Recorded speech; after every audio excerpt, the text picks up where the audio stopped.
Welcome to Global Hub Updates. Please subscribe to my channel and press the bell icon for more updates. December 22, 2014.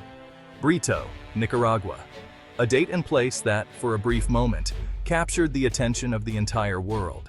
The world's cameras turned to this small, quiet coastal town for what was billed as a truly historic moment, one that promised to reshape not just Nicaragua, but global trade itself.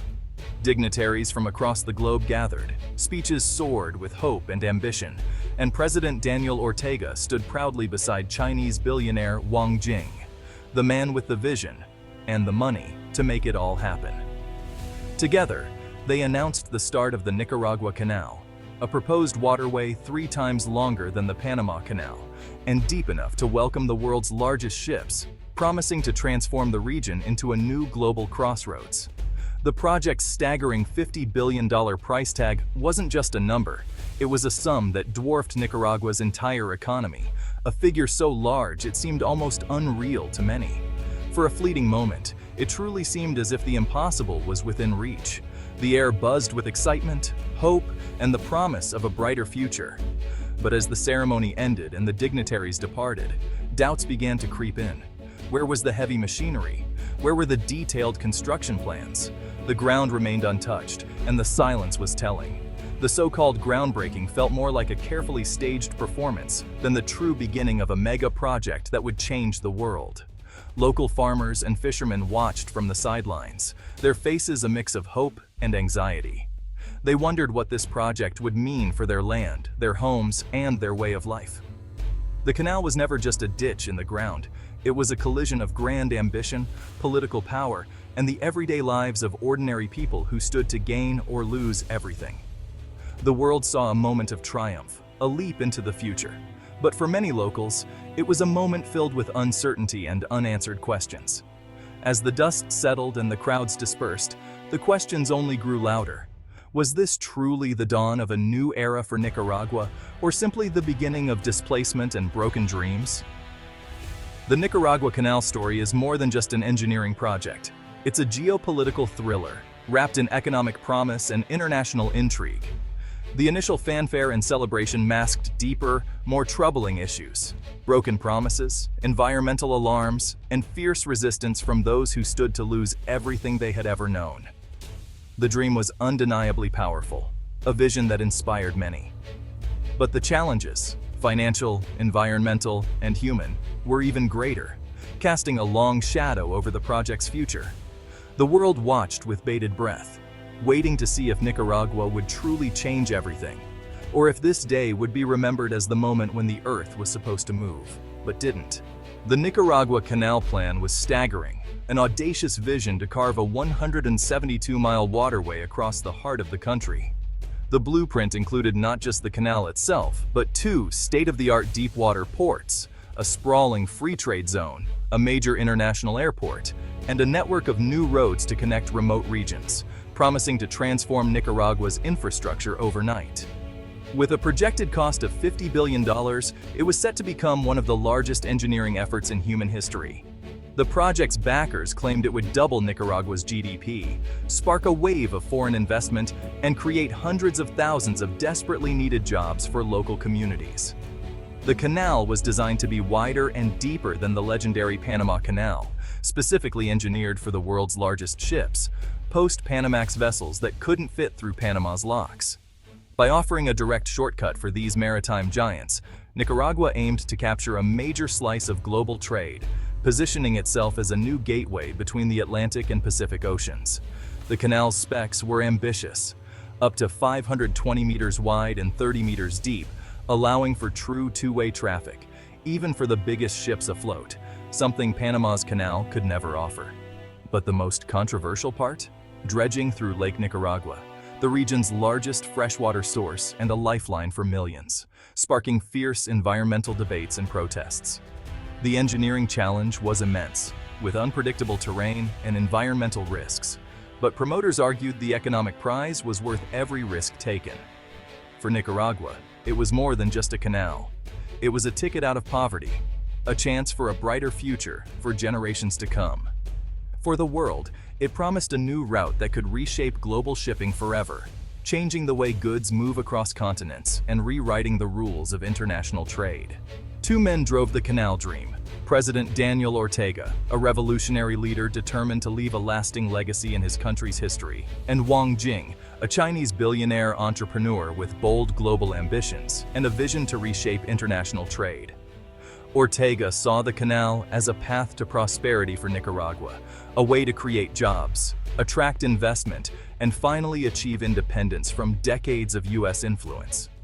Wang Jing, a telecom tycoon with no prior experience in mega-infrastructure projects, promised to deliver what many thought impossible: a canal to rival Panama. Their controversial deal gave Wang's HKND Group a 50-year concession, extendable to 100 years, granting sweeping powers to expropriate land, override local laws, and enjoy broad legal immunity. Critics both inside and outside Nicaragua called it a modern sale of sovereignty, warning of lost control over national resources. For Ortega, it was a chance to cement his rule and secure his place in history. For Wang, it was a shot at global influence and a way to put his name on the world stage. Whether Wang acted alone or as a proxy for Beijing, the partnership was a marriage of ambition, risk, and geopolitical intrigue. The agreement passed Nicaragua's National Assembly with little debate or public consultation, raising eyebrows at home and abroad. The world wondered, was this a bold vision for the future, or a reckless gamble that could cost Nicaragua dearly? Together, Ortega and Wang set out to defy skeptics, challenge the status quo, and rewrite the rules of global trade, no matter the obstacles ahead. The canal fit perfectly into China's global strategy. A Nicaraguan waterway would give Beijing leverage over a critical trade artery, reducing reliance on the US-controlled Panama Canal. It was about power, not just business. For China, the canal was a symbol of engineering might and a move on the global chessboard. It deepened ties with Latin America, offering investment where the US would not. The project promised to anchor Chinese influence in the Western Hemisphere for generations. The Nicaragua Canal was the ultimate prize in China's quest for global reach. The Panama Canal is a legend, over a century old, a cornerstone of global trade. But shipping has changed. Today's vessels are bigger, and even Panama's expanded locks have limits. The Nicaragua Canal promised to handle the world's largest ships, offering a shortcut and saving days of travel. Its route would be slightly shorter for US-Asia trade, shaving off hundreds of miles. Promoters claimed this would make it irresistible to shipping lines. But Panama had reliability, legal stability, and a century of expertise. Nicaragua's project was an unknown, huge risks, uncertain financing, and political volatility. The world watched a David versus Goliath rivalry unfold. Would the newcomer topple the legend, or would the dream collapse under its own weight? For many Nicaraguans, the canal was hope, a promise of jobs, prosperity, and a way out of poverty. But for tens of thousands, it was a nightmare: forced displacement, lost land, and broken communities. The route cut through sensitive ecosystems and indigenous territories, threatening up to 120,000 people. Dredging Lake Nicaragua sparked global outrage over environmental risks. Protests erupted, led by farmers and indigenous leaders demanding their rights. The government's heavy-handed response only fueled resistance. The canal became a battle for land, environment, and dignity. After the grand ceremony, the world waited for construction. But nothing happened.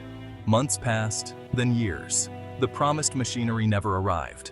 Wang Jing's fortune evaporated in the 2015 Chinese stock market crash, crippling the project's finances. Skeptics were vindicated. The $50 billion never materialized. Communities along the route were left in limbo, unable to sell land or rebuild. Protests grew, fueled by anger and betrayal. By 2018, the project was dead. HKND vanished, and Nicaragua faced political crisis. The canal became a national embarrassment: broken promises, legal threats, and shattered dreams.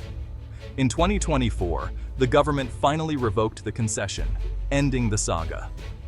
All that remained were scars, on the land and in the nation's memory. The canal, built or not, shook the geopolitics of the Americas. The idea of a Chinese-backed waterway in America's backyard alarmed Washington.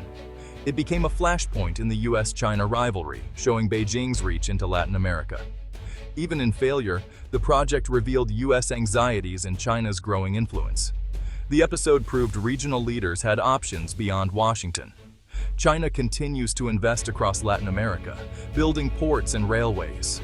The canal dream is dormant, but the competition for influence is fiercer than ever.